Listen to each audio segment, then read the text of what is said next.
Судың пайдасы мен зияны. Судың адамның денсаулығына тигізетін пайдасы мен маңызы өте үлкен. Күніне 2 литр су ішу керек деген кеңестерді жиі естиміз. Бірақ оның зиянды да әсері де бар. Ол қандай? Суды жеткілікті мөлшерде пайдаланған жағдайда ағзадан тұздар мен токсиндар шығарылады. Сондықтан жұқпалы ауру мен улану кезінде көбірек ауыз сусын ішуге ұсынылады. Терінің сұлулығын сақтап қалу үшін үнемі таза су ішіңіз.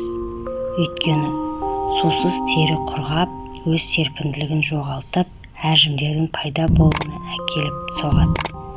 Асқазанның дұрыс қызмет етуін қамтамасыз етеді. Сусыз ішек баяу жұмыс істейді. Сол себептен адамның іші жиі ауырып, ауыздан жағымсыз иіс шығады. Оны дұрыс мөлшерде тұтыну жүрек ауруларының даму қаупін 41%-ға төмендетеді.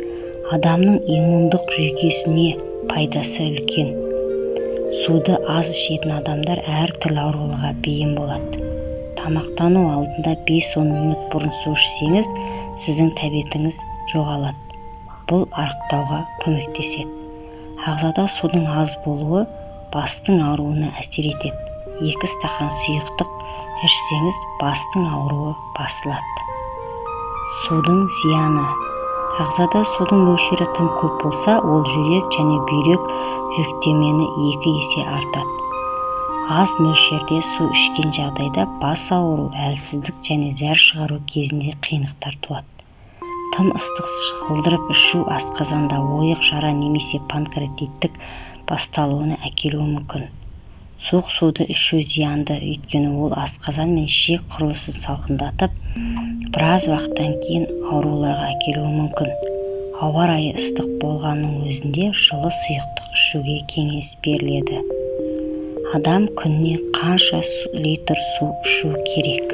Күніне 2 литр су ішу керек дегенді ұмытыңыз. Адамның салмағына, физикалық белсенділігіне және өмір сүру салтына қарай әр адамның нормасы әртүрлі болады. Оянғаннан кейін 1 стақан ішкен дұрыс. Содан соң тамақ ішер алдында 20-30 минут бұрын емес, тамақтанғаннан кейін 3 сағаттан кейін суды ішуге кеңес беріледі. Денсаулықты жақсарту үшін шай, кофе, сүт, айран емес, тек қана таза суды пайдалану керек.